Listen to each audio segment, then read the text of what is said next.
우리 성경 함께 읽도록 하겠습니다. 오늘 우리에게 주시는 하나님의 말씀은 잠언 1장 7절 말씀입니다. 한 절 말씀을 우리 함께 찾아서 읽도록 하겠습니다.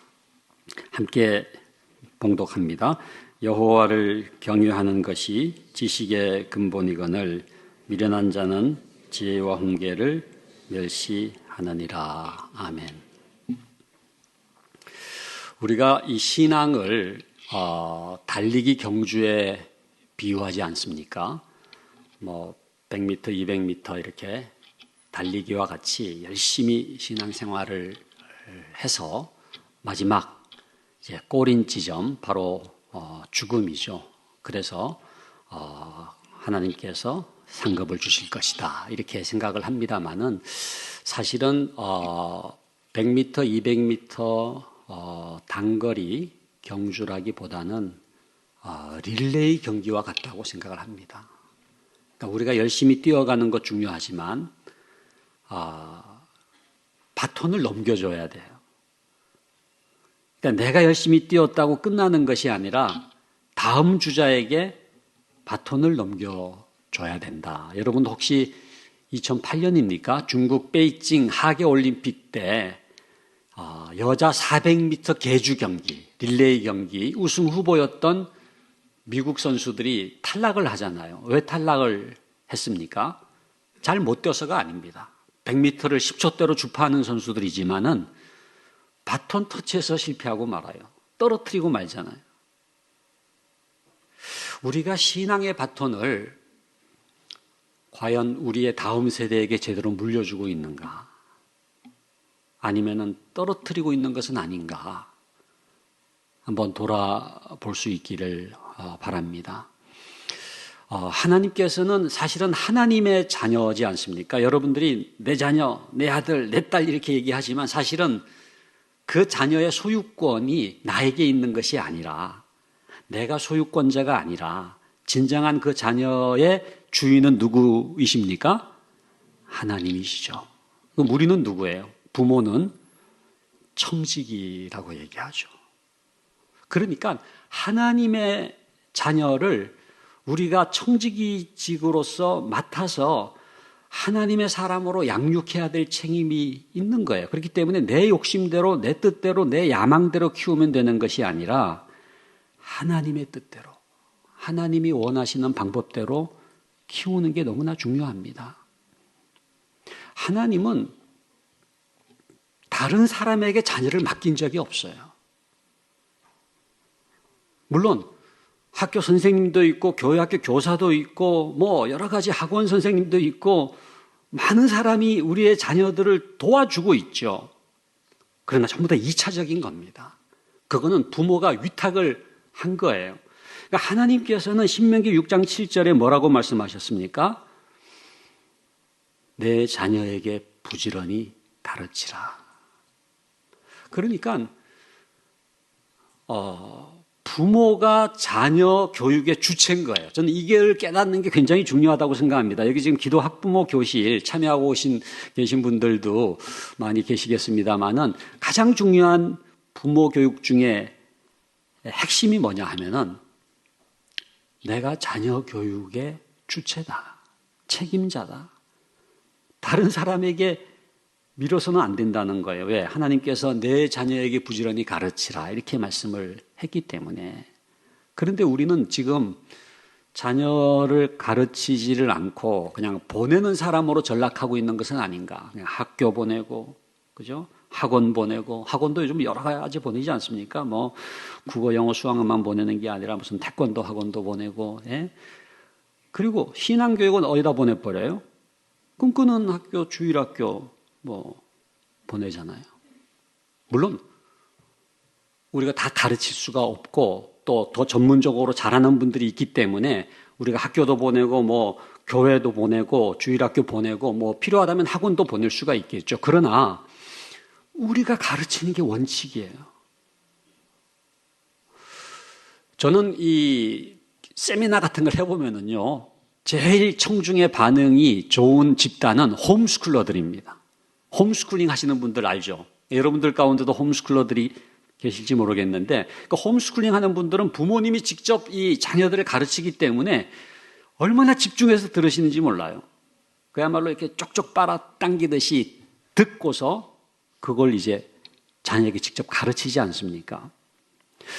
우리가 다 홈스쿨링을 할 수도 없고 또 해야 되는 건 아니지만은 배울 점이 있어요. 홈스쿨링 하는 분들에게서 뭐를 배워야 되느냐? 자녀 교육은 내가 한다는 거예요. 내가 책임자라는 거예요. 내가 주체라는 거예요. 그래서 삼손의 아버지 마노아처럼 주님, 하나님, 제가 이 아이를 어떻게 가르치리오리이까? 어떻게 기르오리이까? 기도하면서 하나님께서 제게 맡겨주셨는데 제가 이 아이를 잘 하나님의 뜻대로 양육할 수 있게 하여 주시옵소서 기도해야 될 줄로 믿습니다. 하나님께서 부모에게 이렇게 자녀 교육의 사명을 맡기신 다음에 주신 책이 성경책이에요. 정말 자녀 교육 전문서적 중에 전문서적입니다. 창세기부터 요한계시록까지 사실은 자녀 교육과 관련되지 않은 구절이 없어요. 왜냐하면 이 성경책 자체가 우리의 자녀 손이 천대까지 복을 받게 하시기 위해서 주신 책이기 때문에 성경책은 기본적으로 교육적 성격을 가지고 있어요. 그런데 그 구절들을 다 모아가지고 한 구절로 이렇게 엑기스처럼 뽑아낸다고 한다면은 오늘 읽은 이 잠언 1장 7절 말씀입니다. 여호와를 경외하는 것이 뭐라고요? 지식의 근본 이거를 제가 줄여가지고 여경지근의 교육이다 이렇게 이름을 붙였는데 여경지근이라고 하는 것이 무슨 사자성어가 아니라 여호와를 경외하는 것이 지식의 근본이라는 거예요. 오늘 우리 자녀들도 같이 온 분들이 많은데 저는 오늘 우리 같이 온 자녀 여러분들에게도 정말 중요한 말씀을 드리고 싶어요. 여경지근입니다. 여경지근. 여호와를 경외하는 것이 지식의 근본이다. 이게 여러분들의 교육에 너무너무 중요한 지혜를 주시는 하나님의 말씀이에요. 간단합니다. 여호와를 경외하는 것과 지식의 근본이라고 하는 게 분리되지가 않아요. 여호와를 경외하는 것이 지식의 근본하고 이렇게 연결되어 있어요. 우리가 지식의 근본이 되기를 원하잖아요. 우리 자녀들도 그렇고 우리 부모님들도 그렇고 어떻게 하면은 우리의 자녀들이 또 내가 지식의 근본이 될 수가 있겠는가? 여호와를 경외하면 된다는 거예요. 여호와를 경외하는 것에 승부를 걸어야 됩니다. 정말로 꿈꾸는 교회 우리 다음 세대들 여러분들 가정의 자녀들이 지식의 근본이 되기 위해서 여호와를 경외하는 것에 승부를 걸 수 있기를 바랍니다. 저는 성경에서 자녀 교육에 가장 성공한 사람을 한 명만 꼽으라고 한다면은 아브라함을 꼽고 싶어요. 아브라함이 100세 낳은 아들이 이삭이지 않습니까? 근데 하나님께서 이 아브라함에게 이삭을 허락하신 다음에 테스트를 하신 게 있어요. 시험을 하셨죠. 뭐를 시험하셨습니까? 여호와를 경외하는지를 시험하셨어요. 그게 뭡니까? 창세기 22장에 나오는 내 사랑 독자 이삭을 제물로 바치라라고 하는 시험을 하시잖아요. 여러분, 이 아브라함이 얼마나 당황했을까요? 정말 100세에 얻은 아들 이삭을 어떻게 제물로 바칩니까? 그야말로 눈에 넣어도 아프지 않을 그런 자식이지 않습니까? 여러분 그 키에르케고르라고 하는 유명한 실존주의 철학자자 이 문학가이기도 하죠. 그분이 쓴 공포와 전율이라고 하는 그 소설에 보면은 그 하나님께서 아브라함에게 내 사랑하는 독자 이삭을 제물로 바치라라고 하는 명령을 받은 이후에 얼마나 번뇌했는지를 잘 묘사하고 있어요. 사흘길을 가잖아요. 모리아산을 향해서 사흘길을 가면서 내가 하나님을 택할 것인가 이삭을 택할 것인가. 이삭이 너무너무 사랑스럽고 또 하나님께서 그 이삭을 통해서 그야말로 하늘의 별 같은 자손을 주겠다고 했는데 어떻게 그 이삭을 제물로 바칩니까? 그렇다고 해서 하나님을 또 거역할 수가 없잖아요. 이런 그 번뇌, 고민을 하면서 모리아산까지 갔다는 거예요. 어떻게 했습니까? 마침내 모리아산에서 아브라함은 이삭을 제물로 바치잖아요. 여러분 히브리서 11장에 보면은 이런 말씀이 나와요. 아브라함이 하나님께서 이삭을 살리실 줄을 믿었음이니라. 그러니까 하나님이냐 이삭이냐의 고민을 했겠지만은 결국은 하나님을 통해서 이삭을 바라보는 거예요.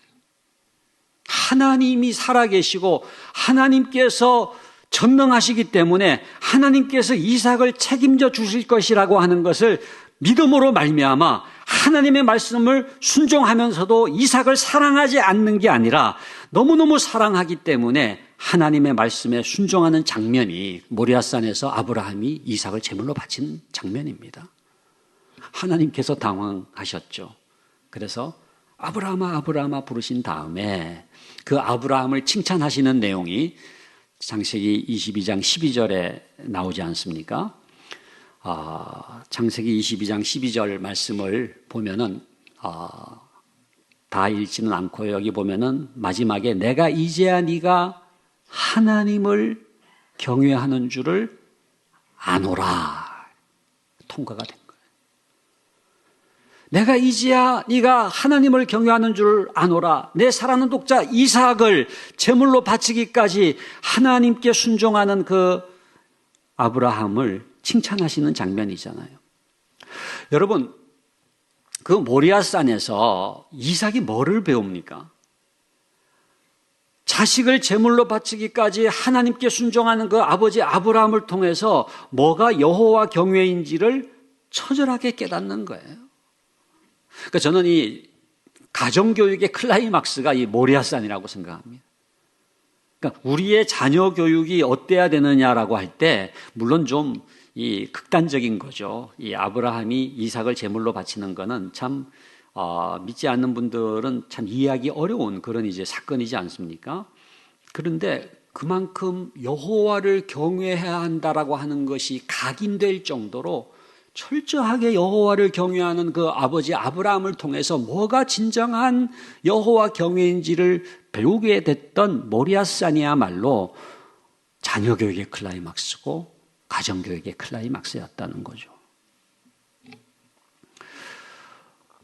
여러분, 아브라함이 어떻게 믿음의 조상이 됐는가? 많은 신학자들이 공통적으로 얘기하는 건 그겁니다. 무조건적인 선택이다. 맞죠? 하나님이 그냥 아브라함을 무조건적으로 선택을 했죠. 그러나 우리처럼 이제 교육을 전공한 사람들은 그래도 뭔가 아브라함이 믿음의 조상이 될 수 있었던 이유가 있었다고 봐요. 그게 뭡니까? 여호와를 경외하는 자녀 교육입니다. 아브라함이 여호와를 경외했고 모리아산에서 여호와를 경외하는 살아있는 교육을 했고 그 여호와를 경외하는 신앙이 이어짐으로 말미암아 아브라함과 이삭과 야곱과 요셉으로 이어지는 믿음의 가문이 이루어질 수가 있었다고 하는 것이죠. 하나님께서 이 시간 이렇게 오셔서 우리에게 테스트를 하기를 원하신다면은 다른 것이 아니라 우리가 여호와를 경외하는지를 테스트를 하실 겁니다. 정말로 우리가 뭐 자녀 교육을 여호와 경외 교육을 하는 것 이전에 내가 하나님을 믿는가? 내가 여호와를 경외하는가? 그것이 결국은 자녀들을 살리는 것이기 때문에 그 테스트, 그 시험에 여러분들은 다 통과할 수 있기를 간절히 바랍니다. 근데 여러분, 그 가장 실패된 사례가 있죠. 성경에 보면은 성공적인 사례가 아브라함의 사례라고 한다면은 가장 실패된 사례, 자녀 교육에 있어서 가장 실패된 제사장 가운데 기억나는 분이 있죠. 누굽니까? 엘리입니다. 엘리에게 두 아들이 있었죠. 누구죠? 홈리와 비느하스입니다. 여러분, 홈리와 비느하스의 문제가 뭐예요? 무슨 IQ가 안 좋은 거예요? 무슨 뭐 내신 성적이 안 좋은 거예요? 무슨 뭐 학교가 시시한 거예요? 그게 아니에요. 홈리와 비느하스의 결정적인 문제는 여호와를 경외하지 않았다. 여호와의 제사를 멸시했다고 성경은 기록하고 있지 않습니까? 엘리가 훌륭한 제사장이었지만 결정적으로 실패한 것이 있었는데 자녀 교육에서 실패했어요. 하나님께서 이 엘리를 책망하시는 내용이 사무엘상 2장 29절에 나오는데 이 말씀은 하나님께서 사무엘에게 주신 말씀일 뿐만 아니라 우리에게 주시는 말씀이라고 생각해요. 이 엘리를 책망하신 내용일 뿐만 아니라 우리를 책망하시는 내용이다라고 생각하면서 같이 한번 읽어보실 텐데 우리 사무엘상 2장 29절은 같이 한번 읽겠습니다. 너희는 어찌하여 내가 내 처소에서 명령한 내 재물과 예물을 밟으며 내 아들들을 나보다 더 중요하게 내 백성 이스라엘 드리는 가장 좋은 곳으로 너희들을 살찌게 하느냐. 여기 보면은요, 내 아들들을 나보다 더 중히 여겨. 그게 이렇게 성경을 나중에 찾아가지고 이렇게 밑줄을 그으시면 좋겠어요. 내 아들들을 나보다 더 중히 여겼다. 내 딸들을 나보다 더 중히 여겼다. 무슨 얘기입니까? 하나님보다 홈리와 비느하스를 더 중히 여긴 거예요. 그러니까 엘리의 자녀 교육의 실패는 자녀를 사랑하지 않았기 때문에 일어난 게 아니라 반대입니다. 과도하게 사랑한 거예요. 하나님보다 더 사랑한 거예요. 저는 지금 우리 한국 교회의 이 가정에서의 자녀 교육의 실패는 자녀를 사랑하지 않기 때문에 일어나는 일은 거의 없어요. 대부분이 뭐냐? 과도하게 사랑. 하나님보다 더 사랑하는 거예요. 무슨 얘기입니까? 하나님의 법도대로 가르치지 못하는 거예요. 그냥 오냐 그러면서 결국은 여러분 홈리와 비느하스에 대해서 이 엘리가 했던 교육이 뭡니까? 그 아이들이 너무나 귀하기 때문에 오냐 하면서 하나님의 기준, 하나님의 법도, 하나님의 율례대로 가르치지를 못한 거죠. 방자한 아이가 됐잖아요. 여러분, 우리 앞에 두 종류의 교육이 있어요. 하나는 아브라함의 교육이고 다른 하나는 엘리의 교육이에요. 나는 이 아브라함과 이 엘리 사이에서 어떤 교육을 하고 있는가? 우리 모두는 여호와를 경외하는 교육을 선택할 수 있기를 바랍니다. 여호와를 경외하는 것이 왜 지식의 근본이냐? 그냥 믿으면 됩니다. 아멘. 그러고서 여호와를 경외하는 것이 지식의 근본이거늘 여경직은 이렇게 믿으면 되는데 우리처럼 이제 교육을 공부한 사람들은 이거를 변증을 해야 되잖아요. 그러니까 여호와를 경외하는 것이 왜 지식의 근본이냐? 제가 5가지로 말씀을 드리도록 하겠습니다. 첫 번째는요, 여호와를 경외하는 자녀가 권위를 인정할 줄 알아요. 이 경외라고 하는 게 뭐예요? 두렵고 떨므로 순종하는 거잖아요. 예배하는 거잖아요. 하나님의 권위를 인정하는 겁니다. 하나님의 권위를 인정하는 자녀가요, 부모의 권위를 인정할 줄 알고요, 그런 자녀가 선생님의 권위를 인정할 줄 알고요, 그런 자녀가 지식의 근본이 되는 거예요.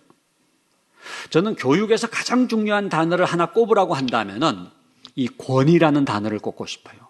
authority, 권위. 그러니까 물이 높은 데서 낮은 곳으로 흐르는 것처럼 교육이라고 하는 게 뭐냐 하면은요, 권위가 있는 데부터 이렇게 흘러내리는 게 교육이에요. 그러니까 뭔가 교육이 일어났다 그러면은요, 제가 분명히 말씀드릴 수 있는 것은 누군가의 권위를 인정했다는 얘기입니다. 책을 보든지 신문을 보든지 아니면 수업을 듣든지 강의를 듣든지 어떤 교육이 일어났습니까? 그러면은 거기에는 누군가의 권위를 인정했다는 얘기예요. 지금도 교육이 일어나고 있다면은 제가 부족하지만 여러분들이 저의 권위를 인정해 주시기 때문에 이렇게 물이 흐르듯이 교육이 되는 거예요. 만약에 그런 분은 안 계시겠지만 저의 권위를 인정하지 않고 이렇게 앉아가지고 지가 뭐라고 그러면서 만약에 지금 저의 권위를 아주 업신여기면서 저를 대하는 분이 있다면 안타깝게도 그분에게서는 교육이 일어나지가 않아요. 왜냐하면 권위를 인정하지 않기 때문에 그렇죠. 여러분, 그렇기 때문에 가정에서 제일 중요한 거는요, 부모가 자식임을 많이 가르치는 것 이전에 그 자녀가 부모의 권위를 인정하도록 교육하는 게 제일 중요합니다. 그래야 가정교육이 되는 거예요. 그러니까 가정에서 제일 중요한 교육은 자녀가 부모의 오소리티를 인정하면서 부모를 존경하는 마음을 갖는 거죠. 근데 그거는 너 날 존경해, 너 나에게 순종해 라고 해가지고 되는 게 아니라 부모가 그런 삶을 살아야 되겠죠. 그래서 그 부모의 권위를 인정하고 존경하게 될 때에 가정교육이 이루어지는 거예요. 학교에서는 누구의 권위가 인정돼야 돼요? 선생님의 권위가 인정돼요. 최근에 교권 추락, 이게 굉장히 심각한 문제입니다. 선생님의 권위를 업신여긴다. 아무리 학생의 인권이 중요해도 학생의 권리를 위해서 선생님의 권리를 추락시킨다? 교육이 일어날 수가 없어요. 왜? 권위가 인정되지 않기 때문에 그렇죠. 교회에서는 목사님의 권위, 교역자의 권위가 존중되는 게 굉장히 중요합니다. 그래야 신앙교육이 제대로 일어날 수가 있어요. 그런데 그 밑바탕에 뭐가 있느냐 하면은 하나님의 권위를 인정해요. 어떤 사람의 권위 이전에 가장 중요한 교육은요, 하나님 앞에 무릎을 꿇을 줄 알게 만드는 겁니다. 어떤 인간을 두려워하는 것이 아니라 하나님의 권위를 인정하면서 하나님을 하나님으로 하나님 앞에 무릎을 꿇고 경배하면서 하나님의 권위를 인정하는 것, 이게 여호와 경외거든요.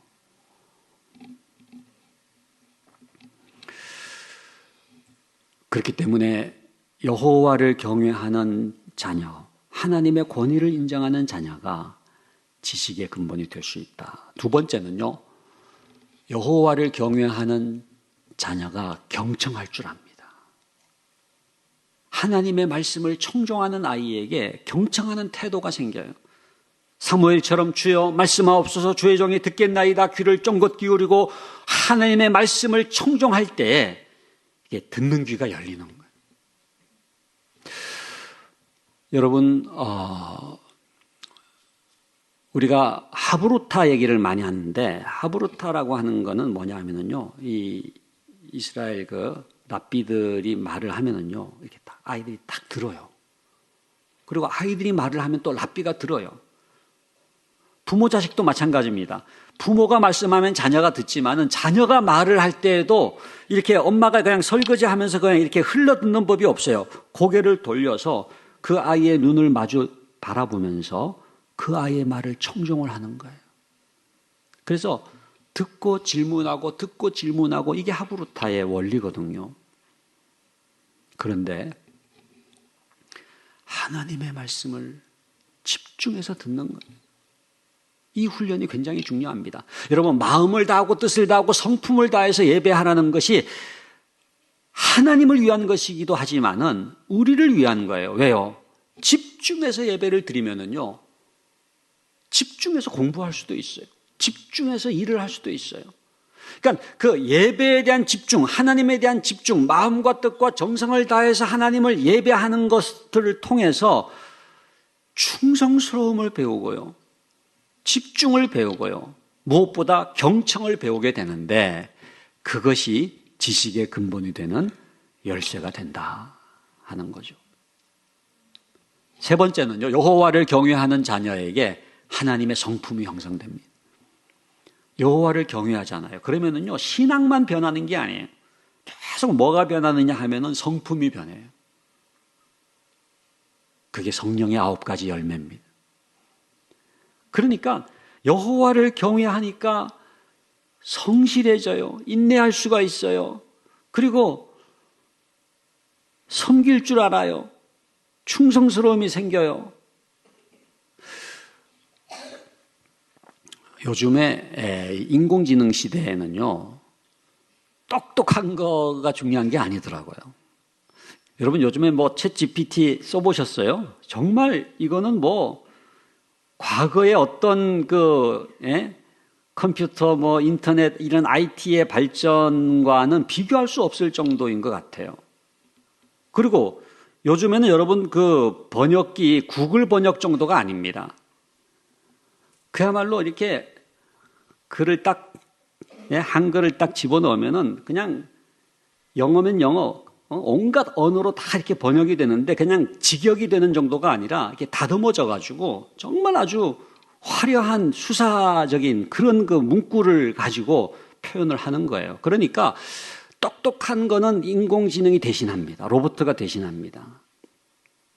지금은 가장 중요한 능력이 뭐냐? 성품의 능력이에요.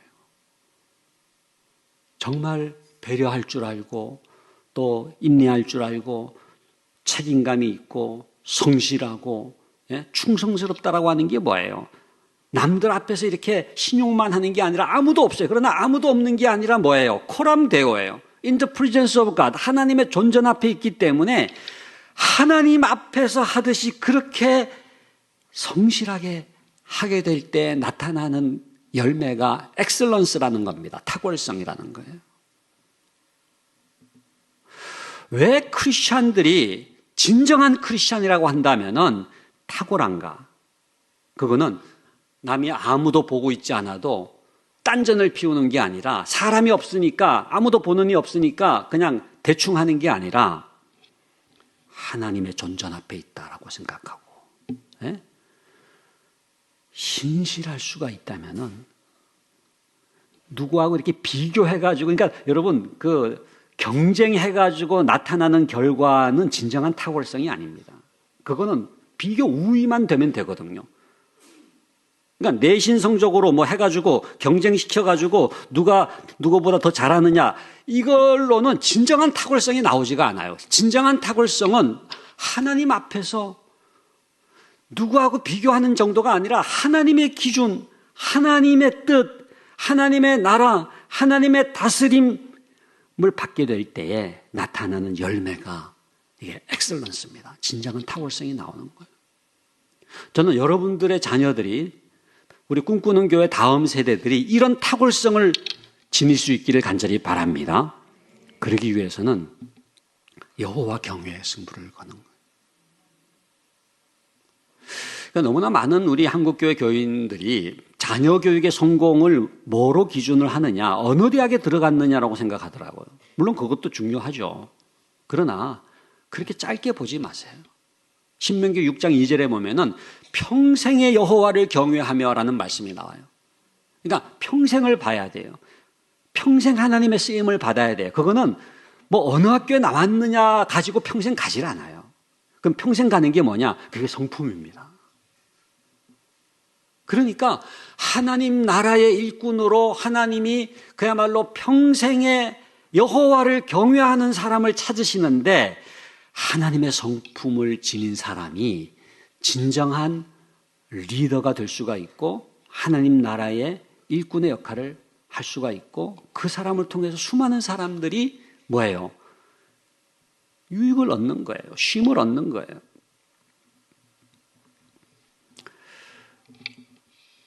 저는 진정한 자녀 교육의 성공은 진짜 판가름 나는 때는 천국이라고 해서 천국.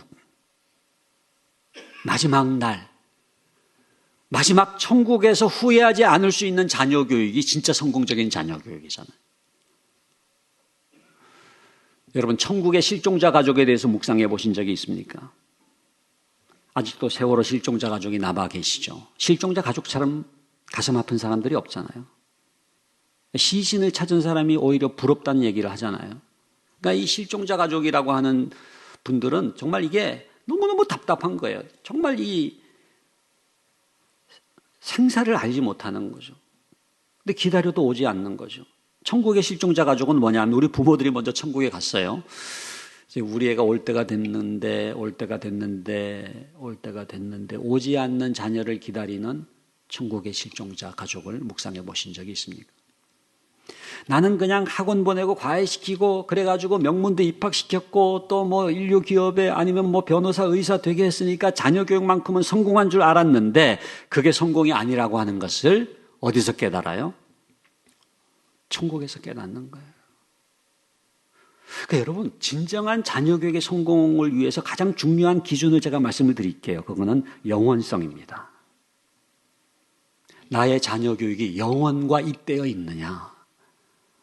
그게 가장 건강하고도 진정한 성공을 담보할 수 있는 거죠.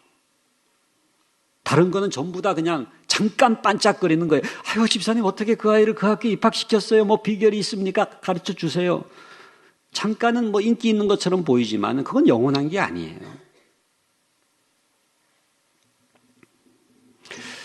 자, 네 번째는 여호와를 경외하는 것이 왜 지식의 근본이냐? 여호와를 경외하는 자녀에게 꿈과 비전이 생겨요.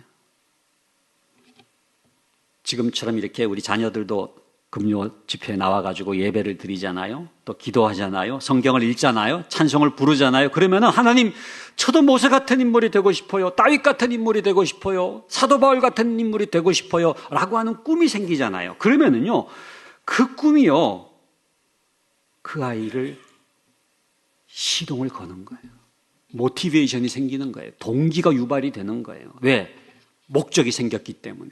방향이 생겼기 때문에.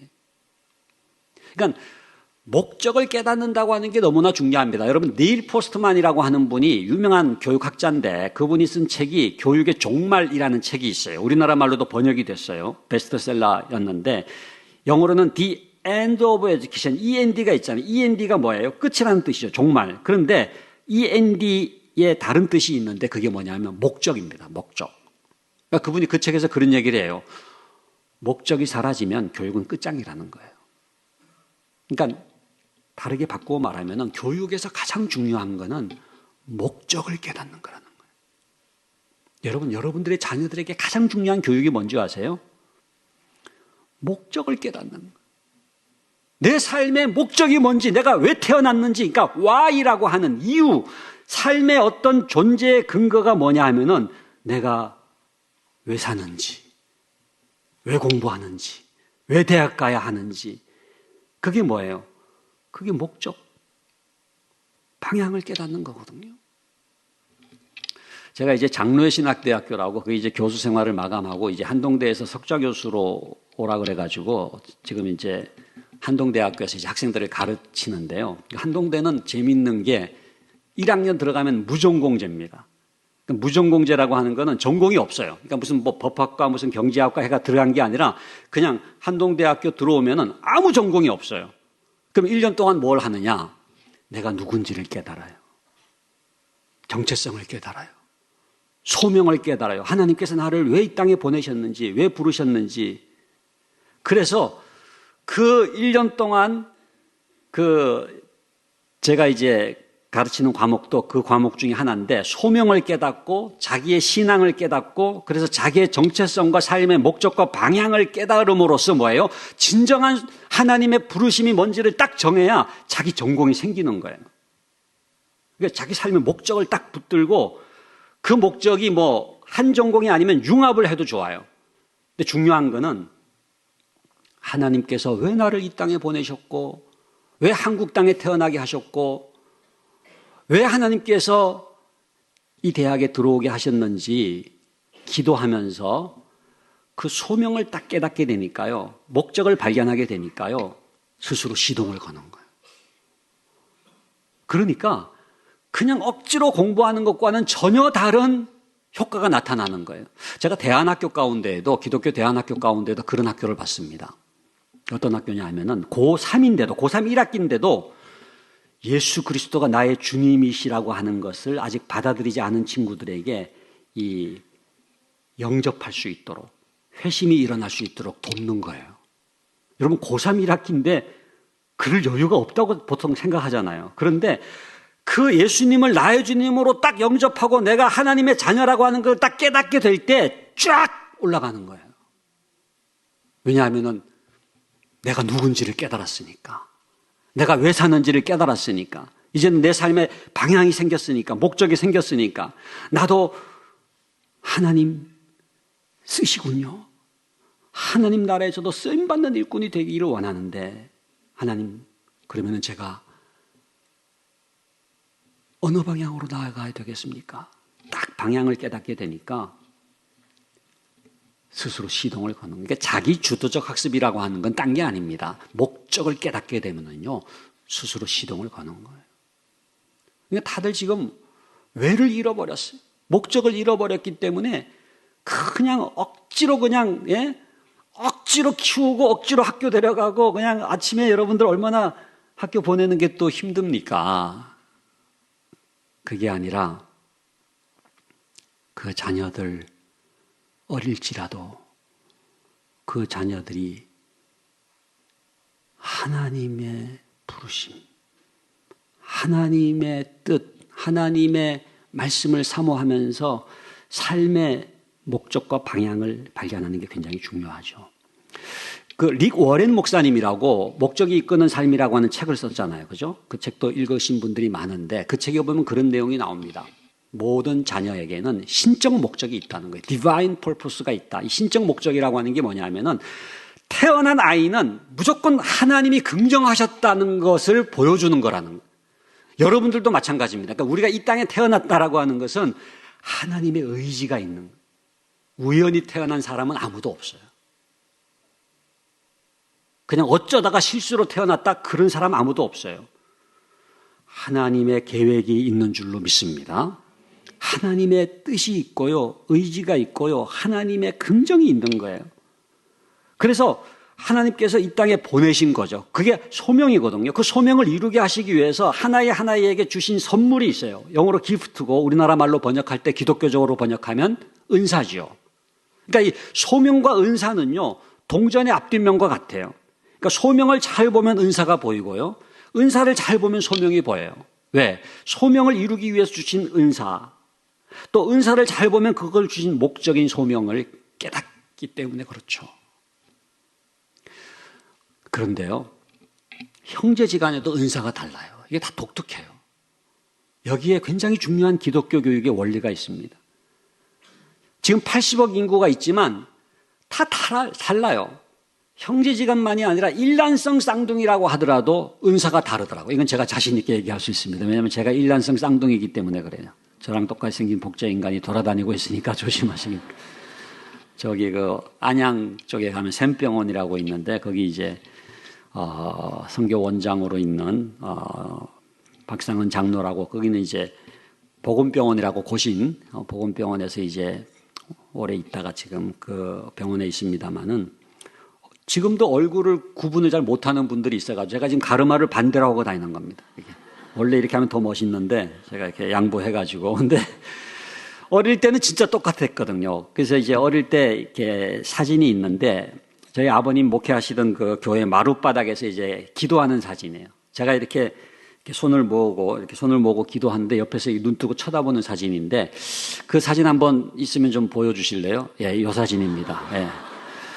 지금 여러분들 보실 때 왼쪽에 이렇게 너무 착하게 생기지 않았습니까? 성선설이 믿고 싶을 정도로 이렇게 착하게 생긴 애가 접니다. 예. 제가 이렇게 눈 감고 기도하고 있는데 옆에 이제 쳐다보는데 자꾸 자기가 기도하는 소년이기 때문에 이거를 자기가 가져가야 된다는 거예요. 저는 눈 뜬 적이 없거든요. 아니다, 이거는 내가 가져가야 된다. 서로가 이렇게 기도하는 소년이 자기라고 주장하니까 실랑이가 벌어졌죠. 해결이 안 되는 거예요. 정말 억울하더라고요. 근데 저희 아버님 교회에 그 정전도사님이라는 전도사님이 계셨는데 그분이 지나가다가 이 사진을 딱 보더니 손깍지를 껴보세요. 여러분 다 껴보세요. 손깍지를. 저는 오른손이 올라가거든요. 오른손이 올라가는 분 한번 손 들어보세요. 오른손이 올라가는 분. 예, 이분들은 저랑 같은 종족입니다. 근데 혹시 왼손이 올라가는 분 계세요? 왼손. 예, 이분들은 좀 이상한 건 아니지만은 다른 종족이에요. 저쪽 종족이에요. 잘 보면은요, 이 사진을 잘 보셔야 되는데 여기 여러분들 보실 때 왼쪽에 앉은 그 아이는 오른손이 올라가 있는. 네, 이쪽에는 왼손이 올라가. 그래서 오른손이 올라간 아이가 기도하는 소년이라는 것 아닙니까? 그래가지고 제가 기도하는 소년이라는 게 입증이 됐다는 것 아닙니까? 그 전도사님은 무슨 솔로몬 같은 분이라는 생각을 했어요. 근데 제가 뭘 깨달았느냐 하면은, 일란성 쌍둥이, 이란성도 아니고 일란성인데도 손깍지가 다르고, 그죠? 은사가 다르고, 하나님의 신적 목적이 다르구나. 예? 하나님은 똑같은 작품을 만드신 적이 없습니다. 여러분, 모든 자녀는 독특해요. 여러분들도 독특하지만 여러분들 자녀들 한 명 한 명이 다 독특해요. 그렇기 때문에 가장 어리석은 부모는 자녀를 뭐 하는 부모? 비교하는 부모예요. 엄친아 엄친딸하고 비교하는 부모처럼 어리석은 부모가 없어요. 자녀는 비교의 대상이 아닙니다. 왜요?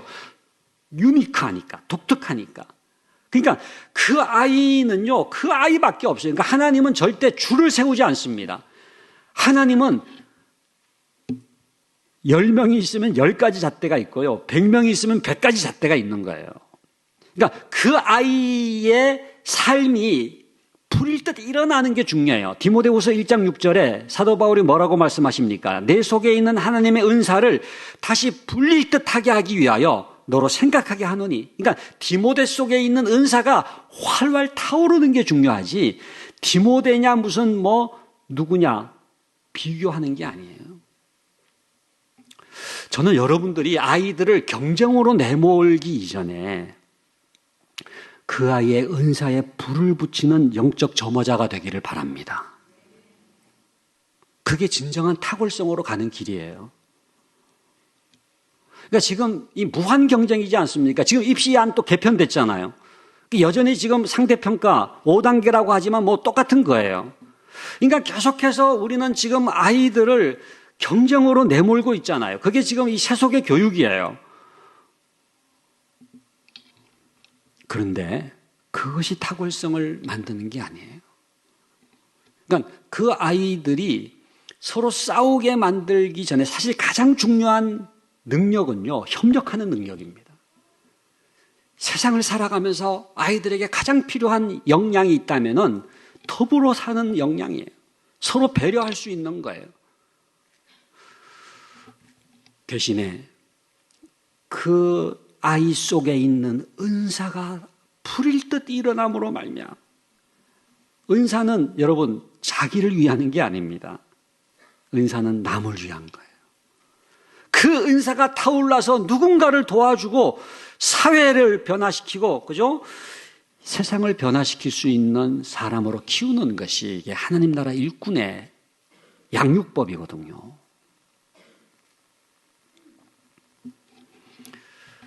여러분들 자녀들이 여호와를 경외하면은 꿈과 비전을 갖게 되고 그 은사에 불이 붙게 될 줄로 믿습니다. 마지막 5번째로는 여호와를 경외하는 것이 왜 지식의 근본이냐? 여호와를 경외하는 자녀에게 통찰력이 생깁니다. 우리가 지금 이렇게 예배를 드리고 있습니다만은 의자에 앉아 있는 시간이 아니라 사실 예배 드리는 시간은요, 저 높은 상공에 올라가는 것과 같아요. 이렇게 보여요. 제가 코로나 직전에 그 토론토에 크리스천 스쿨들, 기독교 학교들이, 좋은 학교들이 많기 때문에 이제 방문을 하러 갔다가 토론토에 보면은 CN 타워라고 하는 높은 탑이 있습니다. 553m예요. 그 꼭대기에 올라가니까 제가 길을 못 찾아서 헤맸는데 토론토 시내가 한눈에 보이는 거예요. 아, 이렇게 생겼구나. 날씨가 좋으면 어디까지 보이느냐 하면 나야가라 폭포가 보입니다. 우리나라 어르신들이 제일 가고 싶어하는 관광지 넘버1입니다. 왜 그런지 아시죠? 나야가라 그러면 나이가 가기 때문에 제일 선호도 진짜 조사에서 1위가 나왔어요. 나야가라 폭포. 근데 제가 뭘 생각했느냐 하면은 553m만 올라와도 이렇게 통찰력이 생기는구나. 그런데 여호와를 경외한다고 하는 것은 저 높은 상공에 올라가는 것과 같은데 뭐가 보입니까? 자기 인생이 보여요. 내가 어떻게 태어나서 어떻게 하나님께로 돌아가는 나그네 인생가가 보이는 거예요. 어떻게 인류가 창조함 받아서 어떻게 종말을 맞이하는지가 보이는 거예요. 이것처럼 중요한 통찰이 없잖아요. 요즘에 메타인지 얘기를 많이 하죠. 메타. 학원에서도 메타인지 사교육 시장에서도 얘기를 많이 하더라고요. 근데 여러분, 메타인지라고 하는 건 뭐냐면요, 그냥 앉아가지고 공부만 그냥 열심히 하는 게 아니라, 메타가 초월이잖아요. 그러니까 자기를 초월해야 돼요. 초월해서 이렇게 자기를 볼 수가 있는 게 그게 메타인지입니다. 그러니까 내가 왜 공부하는지, 어떻게 공부하는지, 내 삶의 정체성은 뭔지, 목적이 뭔지, 이거를 아는 게 이게 메타인지의 가장 중요한 거거든요. 그런데 메타인지 중에 메타인지가 뭐냐? 여호와 경외예요. 여호와를 경외한다고 하는 것은 저 높은 상공에 올라가는 것 같은데 하나님의 눈으로 나를 보는 거예요. 여호와를 경외하고 우리가 하나님을 믿는다고 하는 게 뭐예요? 하나님을 신뢰하고 신앙한다고 하는 게 뭐예요? 하나님의 눈으로 나를 볼 줄 아는 거예요. 하나님의 눈으로 내 인생을 볼 줄 아는 거예요. 하나님의 눈으로 이 시대를 볼 줄 아는 거예요. 이 사회를 볼 줄 아는 거예요. 그게 통찰력입니다. 그게 진짜 위즈덤이에요. 지혜예요. 그러니까 여호와를 경외하는 것이 지식의 근본이거늘이라고 하는 말씀 속에는 정말로 여호와를 경외하면 통찰력이 생긴다는 거예요. 여러분, 내가 누군지를 알고 내가 왜 사는지를 알고 나의 정체성을 알고 내 삶의 목적과 방향을 알게 되는 것 이상의 지혜가 없어요. 제가 지금 5가지 말씀드렸잖아요. 첫 번째가 뭐죠? 여호와를 경외하는 게 왜 지식의 근본이냐? 권위를 인정할 줄 아는. 두 번째는 경청할 줄 아는. 세 번째는 뭐죠? 하나님의 성품이 형성되고. 네 번째는 꿈과 비전이 생기고. 다섯 번째는 통찰력이 생긴다. 그런데 5가지 정도가 아니에요. 여호와를 경외하는 것이 지식의 근본이거늘 이 말씀 속에 엄청난 축복을 담아 놓으셨어요. 정말로 여호와를 경외하면은 주시고 싶어서 쌓아 놓았어요. 그 복을 여러분들은 누리실 수 있기를 간절히 바랍니다. 이게 하나님의 교육이에요. 세상의 교육과는 달라요.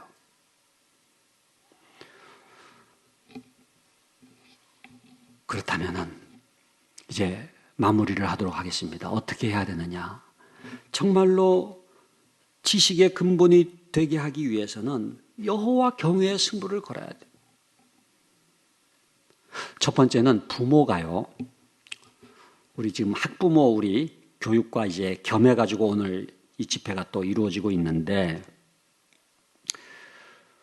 부모가 거듭나야 돼요. 우리 다 거듭났잖아요. 예수 믿잖아요. 그래서 이 자리에 왔잖아요. 그건 첫 번째 거듭남이고 second conversion, 두 번째 거듭남이 필요한데 자녀 교육이 거듭나야 돼요. 그러니까 자녀 교육에서 예수를 믿어야 돼요. 너무나 많은 우리 한국교회의 부모님들이 이렇게 교회를 다녀요. 집사님일 수도 있고 구역장일 수도 있어요. 성가대원일 수도 있어요. 그런데 부모는 예수를 믿고 교회를 나오는데 자녀 교육은 세속적인 경우가 많아요. 그러니까 자녀 교육이 거듭나질 않았어요. 우리가 그런 사람을 교회에 다니는 부모라고 부르거든요. 그러니까 진정한 크리스천 부모가 아니라 그냥 교회에 다니는 부모. 그러니까 부모가 교회를 다니지만 자녀 교육은 안 믿는 사람하고 하등 다를 바가 없는 그런 교회에 다니는 부모 밑에서 자라나는 아이는 여러분 그 부모로부터 신앙적인 영향을 받을까요? 아니면 세속적인 영향을 받을까요? 자녀 교육이 세속적이니까 부모가 교회를 다니지만 그 자녀는 부모로부터 뭐예요? 세속적인 영향을 받아요.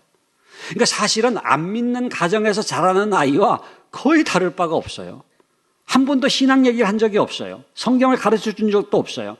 영생에 대해서 얘기한 적도 없어요. 부활과 무슨 소망과 성부, 성자, 성령에 대해서 얘기한 적이 없어요. 늘 하는 얘기는 뭐예요? 너 왜 학원 안 갔느냐?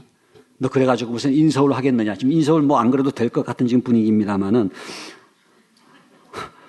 근데 여러분, 그래가지고 무슨 뭐 2호선 타겠어? 뭐 왜 2호선 타야 되는지 모르는 분들 한번 타보세요. 지하철 2호선. 근데 그런 얘기를 하는데 신앙적인 대화를 하지 않는 부모는 예수를 믿는다고 하지만 자녀 교육이 거듭나질 않았어요. 그러면은요, 그 자녀는요, 세속화되는 거예요.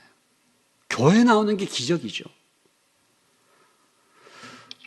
여러분, 그 자녀 교육에서 예수를 믿음으로 말미암아 세컨드 컨버전, 두 번째 거듭남이 일어나는 운동이 한국 교회에 가장 필요한 겁니다.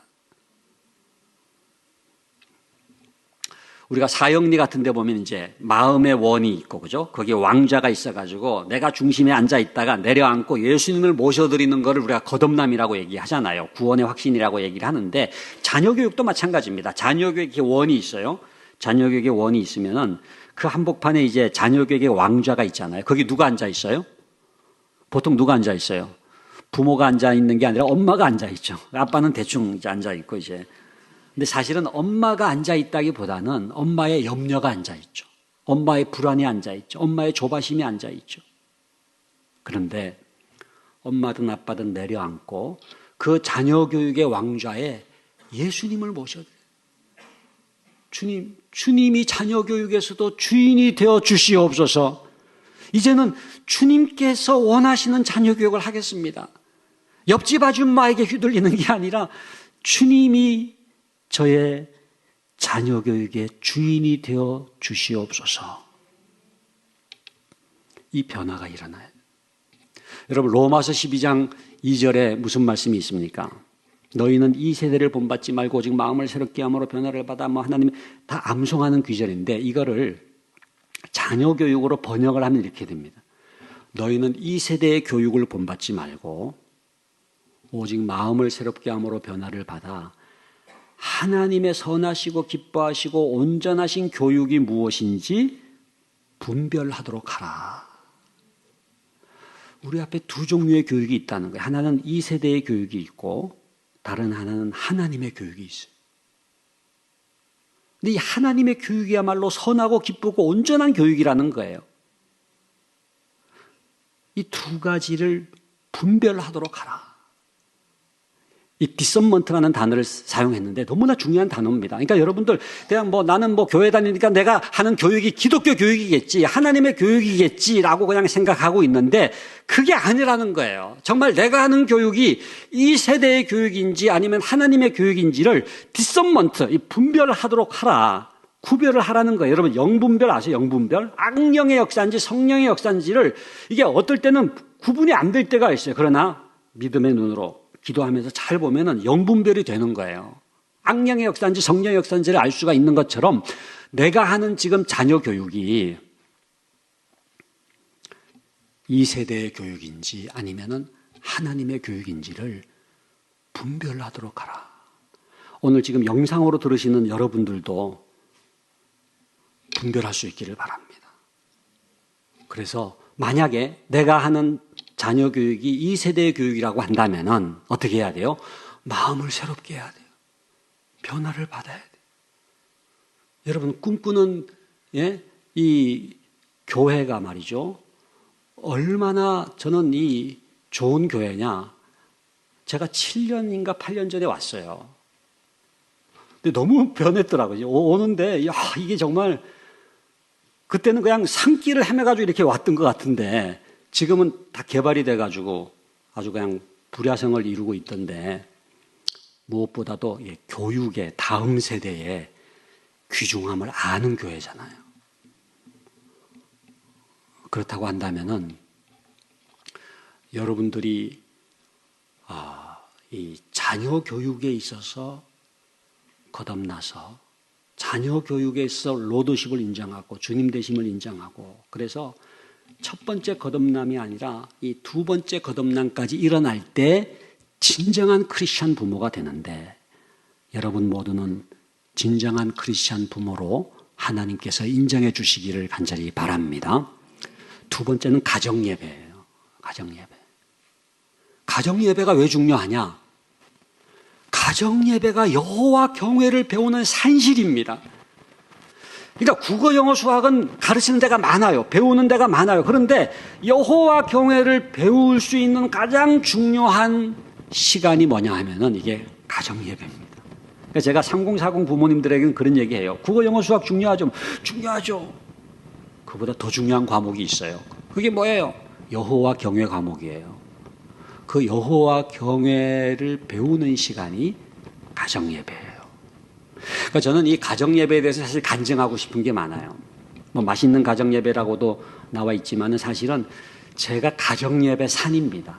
그러니까 저희 아버님이 옛날에 소학교도 못 나오신 분이셨어요. 물론 나중에는 이제 신학도 하고 대학도 하셨습니다만은 가난해가지고 소학교도 못 다니셨던 저희 아버님이 7남매, 6남 1녀 저 형제들입니다만은 교육하기 위해서 승부를 거신 게 있는데 그게 가정예배입니다. 그러니까 저희 그 형제들이 이렇게 전에 한번 모여가지고 우리가 어떻게 이렇게 은혜를 받았는가 각자 한번 자신이 오늘의 나된 어떤 그 원인 근거가 뭔지를 찾아보자 해가지고 딱 잡은 거를 가지고 다 펴보니까 똑같았어요. 그게 뭡니까? 가정예배. 그러니까 이 가정예배 생각하면 저는 복합 비타민이 생각나요. 비타민 B가 있고 C가 있지만 복합 비타민 한꺼번에 들어간 거 있잖아요. 예, 찬송 부르니까 음악 공부되잖아요. 성경에 국어 공부되고 역사는 역사 공부되고, 예? 32절이면 4, 8, 32 나눠서 읽으니까 산수 공부도 되고. 근데 무엇보다 중요한 거는 가정예배를 드릴 때 그 자녀들 마음속에 하나님의 다림줄이 내려집니다. 그러니까 뭐가 하나님을 기쁘시게 하는지에 대한 기준이 생기는 거예요. 반듯한 애가 되는 겁니다. 제가 요즘에 그 왕의 DNA 그래가지고 한참 그 뉴스에도 많이 나왔습니다만 지금 사실은요, 가정교육에서 제일 실패하고 있는 게 훈육입니다. 훈육. 특별히 2살에서 7살까지. 그러니까 초등학교 들어가기 전까지. 그러니까 걸음마를 하기 시작하면서부터 초등학교 들어가기 전까지의 시간이 왜 중요하냐? 걸음마를 한다는 게 뭐예요? 처음으로 사회적 관계가 생겨요. 그러니까 품 안의 아기는 문제를 별로 안 일으켜요. 근데 이제 걸음마를 하기 시작하면은 뭐 깨트리기도 하고 부수기도 하고 때리기도 하고 또 맞기도 하고 그러면서 그 아이들에게 가장 중요한 거는요, 해야 할 것과 하지 말아야 될 것을 구분할 수 있는 기준이 생겨야 돼요. 그러니까 권위를 인정하는 교육이라고 하는 게 바로 그 기준을 세우는 거거든요. 그때의 자녀들은요, 그냥 오냐오냐 해주면 안 됩니다. 엘리의 실패는 제가 볼 때는 홈리와 비너스가 2살에서 7살 사이에 실패한 게 아닌가, 제 개인적으로는 그렇게 추정하고 있어요. 이게 무슨 얘기냐 하면은 2살 때까지는, 태어나서부터 2살 때까지는요, 안아줘야 돼요. 사랑해주기만 하면 돼요. 그래서 애착식이라 그럽니다. 그냥 사랑을 듬뿍 주면 돼요. 그러니까 그때는 맞벌이 부부라도 가능하면 껴안아주고 터치해주고 그냥 뽀뽀해주고, 그래서 그 아이가 처음 세상에 나온 것에 대해서 낙천적이 돼야 희망적으로, 예? 긍정적으로 살아갈 수가 있기 때문에, 베이직 트러스트, 기본적 신뢰감이 형성될 수 있기 때문에 애착이 중요한데 2살 이후에는 그것만으로 안 되는 거예요. 왜? 경계선을 만들어줘야 되기 때문에. 그러니까 자녀하고 언약을 맺어가지고요, 또 이렇게 하면은 엄마가 깎아사주고 칭찬해주지만 이렇게 하면은 맴매다, 엄마건 아빠건 아이하고 약속을 맺었으면은요, 그 아이가 때로 애처로워 보여도 어떻게 해야 돼요? 잘못했으면은 훈계를 해야 돼요. 뭐 때리라는 얘기가 아니라 소위 디스플린, 훈육을 해야 돼요. 분명하게 따끔하게 네거티브한 사인을 줘야 돼요. 그게 아니다, 너 잘못했다, 그 잘못을 시인하게 해야 돼요. 그래야지 해야 할 것과 하지 말아야 될 것을 구분짓는 이 경계선이 생기는 거예요. 하나님이 기뻐하시는 것과 기뻐하지 않는 것의 기준이 생기는 거예요. 이게 다림줄과 같아요. 여러분, 벽돌 쌓을 때 똑바로 쌓기 위해서 내리는 추가 있잖아요. 근데 뭐가 하나님을 기쁘시게 하는지에 대한 기준이 생기면은요, 이 아이는 어디 갖다 놔도 돼요. 저는 여러분들 자녀들이, 꿈꾸는 교회의 자녀들 마음속에 이 하나님의 기준이 세워지기를 원합니다. 그게 여호와를 경외하는 교육이에요. 그래서 여러분, 가정예배를 통해서, 그 가정예배가 여러분 뭐 드릴 때마다 무슨 은혜가 충만하고 그게 아닐 수가 있어요. 그런데 꾸준히 드리는 게 중요합니다. 그러면은 그 기준이 생기는 거예요. 그리고 가정예배라고 하는 것은, 지금 끝나라는 사인 같은 뭐가 좀 이렇게 소리가 나는 거는, 제가 이제, 알겠습니다. 예, 이렇게 해서 마무리를 할 테니까, 예. 파이프 같이 하나님과 나 사이를, 우리 가정을 연결하는 통로가 가정예배거든요. 그러니까 뭐 늘 은혜가 쏟아지는 건 아니지만 통로가 열려 있으면은요, 하나님이 필요한 은혜를 주실 줄로 믿습니다. 이게 열려 있어야 돼요.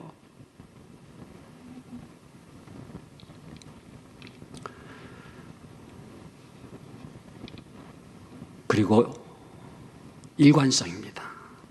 세 번째는 일관성. 이 무슨 얘기냐면요, 교회에서 성경을 배우잖아요. 이게 가정으로 연결돼야 돼요. 그러니까 교회에서 배우는 것하고 가정에서 경험하는 게 다르면은 힘들어요. 일관성이 없어지는 거예요. 이게 어디까지 연결돼야 되냐면요, 학교까지 연결돼야 돼요.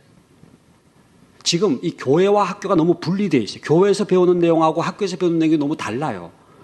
그러니까 아이들이 회의가 생기고 의심이 생기고 이게 커지면은 어떻게 돼요? 갭이 커지면은 결국은 떠나는 거예요. 저는 기독교 학교가 왜 중요하냐? 저는 꿈꾸는 교회가요, 학교 설립에 관심이 있다는 말씀도 들었습니다만은 정말로 응원하고 싶은 게 뭐냐면요, 이 크리스천 스쿨, 기독교 학교가 왜 중요하냐? 일관성 있는 기독교 교육을 할 수가 있기 때문에 그래요.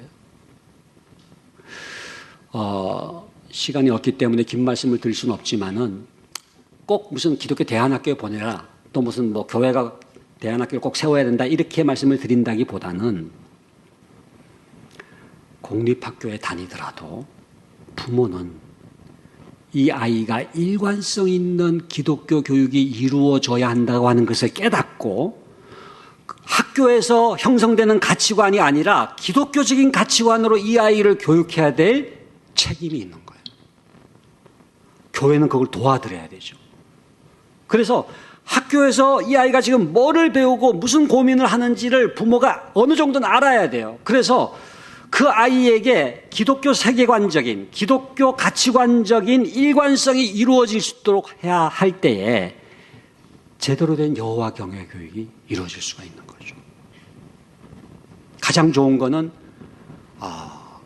기독교 학교, 그래서 교회 가정 학교가 이렇게 연결되는, 제가 놀란 거는요, 제가 오늘도 오전에 그 글을 쓰다가 왔는데, 한국교회 초창기, 한국교회가 1884년에 생겼고 1885년에 들어오신 선교사님이 언더우드 아펜젤러잖아요. 그런데 언더우드 학당과 이 배제 학당 이후에 토착 교인들에 의해서 교회들이 세워졌고, 그 교회가 1교회 1학교 운동이 있었어요. 한 교회가 한 학교를 세우자.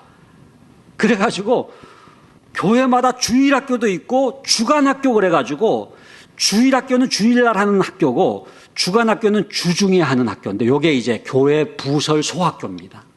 이게 1700개까지 늘어났어요.